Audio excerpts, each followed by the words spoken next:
Bismillahirrahmanirrahim. Assalamualaikum warahmatullahi wabarakatuh. Alhamdulillahirabbil alamin wassalatu wassalamu ala sayyidina Muhammadin wa ala alihi wa sahbihi ajma'in. Amma ba'du. Anak-anak sekalian dan keluarga besar Sivitas Khotimah yang sama-sama dimuliakan Allah Subhanahu wa taala. Alhamdulillah, kita bersyukur kepada Allah SWT atas segala limpahan nikmatnya sehingga pada hari ini kita bisa bertemu kembali dalam materi dinamika kependudukan Indonesia.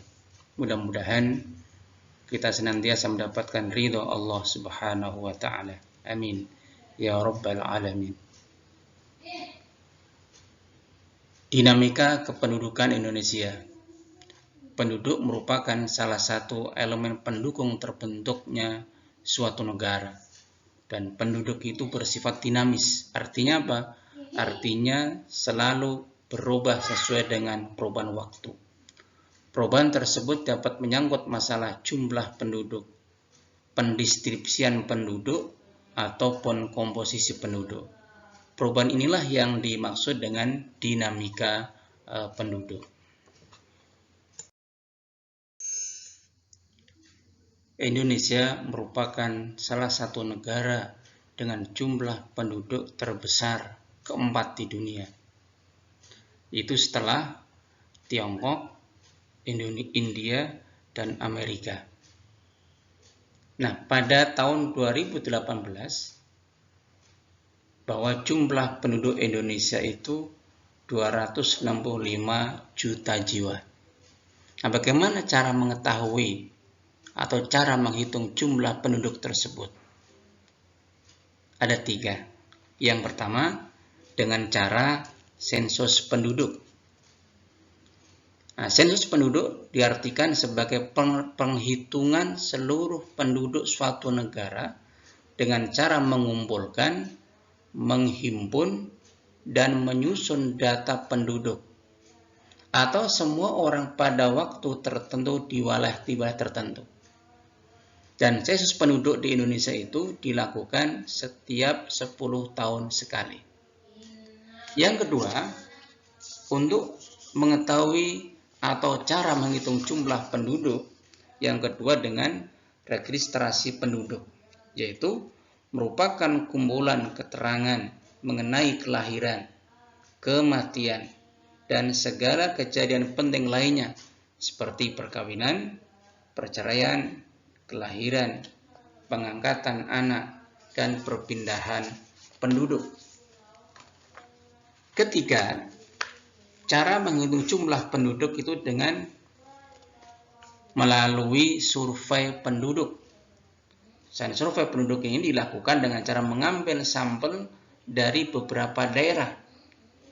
Survei hanya diperlakukan bagi sebagian penduduk atau sebagian wilayah yang menjadi sampel yang mewakili seluruh wilayah negara tersebut.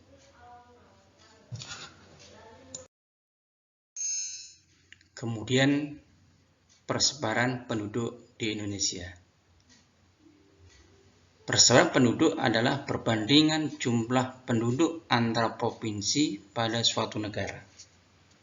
Indonesia merupakan satu negara yang persebaran penduduknya masih tidak merata. Persebaran penduduk yang tidak merata di wilayah negara Indonesia menjadikan kepadatan penduduk berbeda-beda. Wilayah Indonesia bagian barat kepadatan penduduknya tinggi, dan wilayah Indonesia bagian timur tingkat kepadatannya rendah. Contoh misalnya Pulau Jawa. Pulau Jawa termasuk pulau yang tingkat kepadatan penduduknya sangat tinggi dibandingkan dengan pulau-pulau yang lain. Nah, agar terjadi pemerataan jumlah penduduk, maka ada 2 upaya yang perlu dilakukan, yaitu dengan cara migrasi internal dan migrasi eksternal. Migrasi internal adalah perpindahan penduduk masih dalam satu wilayah negara. Atau bisa dikatakan, migrasi internal adalah perpindahan penduduk antar daerah di dalam negeri. Dan migrasi internal ini itu ada dua, transmigrasi dan urbanisasi. Transmigrasi adalah perpindahan penduduk dari daerah yang padat ke daerah yang jarang penduduknya. Misalnya orang Jawa transmigrasi ke Sumatera. Karena Pulau Jawa sudah padat, kemudian sebagian penduduknya pindah tempat di Sumatera. Nah, perpindahan inilah yang disebut dengan transmigrasi. Kedua, urbanisasi. Urbanisasi adalah proses berpindahnya penduduk dari desa ke kota dengan tujuan menetap. Dan ini biasanya mereka yang melakukan urbanisasi ini salah satu tujuannya adalah untuk bekerja. Yang kedua, migrasi eksternal. Migrasi eksternal atau internasional ini ada tiga: imigrasi, emigrasi, dan remigrasi. Migrasi eksternal adalah perpindahan penduduk yang terjadi antar negara. Migrasi eksternal dilakukan oleh penduduk karena beberapa faktor, antara lain karena alasan bekerja, alasan sekolah, atau terjadi peperangan di daerah asal dan masalah ekonomi di daerah asal. Nah, migrasi eksternal ini ada tiga. Yang pertama, imigrasi.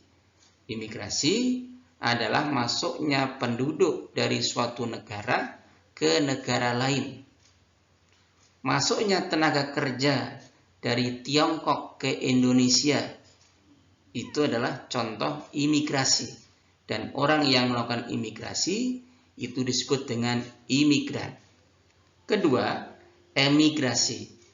Emigrasi adalah keluarnya penduduk dari suatu negara ke negara lain.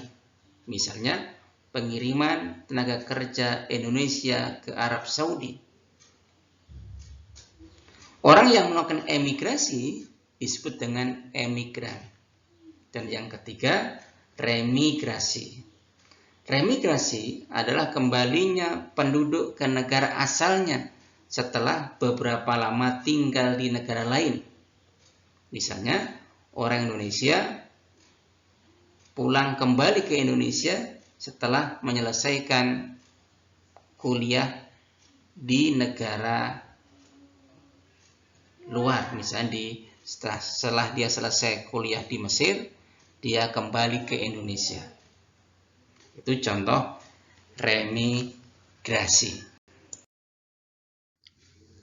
Selanjutnya, komposisi penduduk. Komposisi penduduk ini diperlukan oleh suatu negara sebagai dasar dalam pengambilan keputusan atau penentuan kebijakan dalam pelaksanaan pembangunan suatu negara. Nah, komposisi penduduk adalah pengelompokan penduduk atas dasar kriteria dan tujuan tertentu. Misalnya, kriteria tentang jenis kelamin, status sosial, ataupun kriteria ekonomi.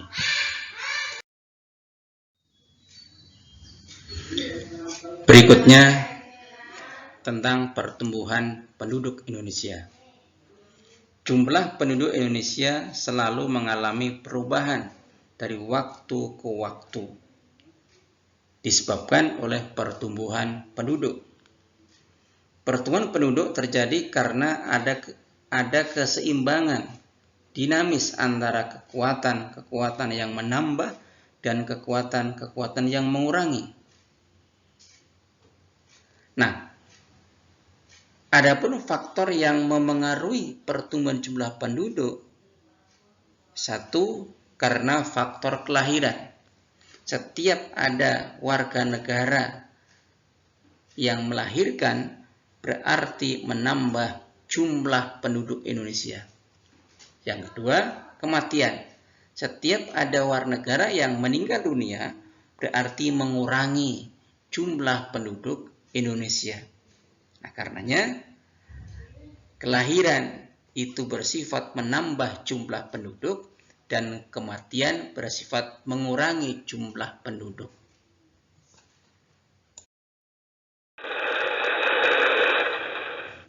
Selain jumlahnya, penduduk juga dapat dilihat dari kualitasnya. Kualitas penduduk merupakan komponen yang sangat penting, karena dengan kualitas penduduk yang baik akan menunjang pembangunan. Kualitas penduduk ini dapat dilihat dari 3 aspek. Yang pertama, aspek pendidikan. Pendidikan merupakan faktor yang sangat menentukan kualitas penduduk. Dalam aspek pendidikan, kualitas penduduk Indonesia masih tergolong cukup rendah. Hal ini karena beberapa faktor. Yang pertama, adanya pandangan masyarakat bahwa untuk mencari nafkah tidak perlu pendidikan tinggi. Kedua, pendapatan per kapita penduduk relatif rendah sehingga sulit untuk membiayai sekolah. Dan ketiga, biaya pendidikan yang relatif masih mahal sehingga kesempatan untuk mengenyam pendidikan tinggi hanya untuk mereka yang memiliki biaya.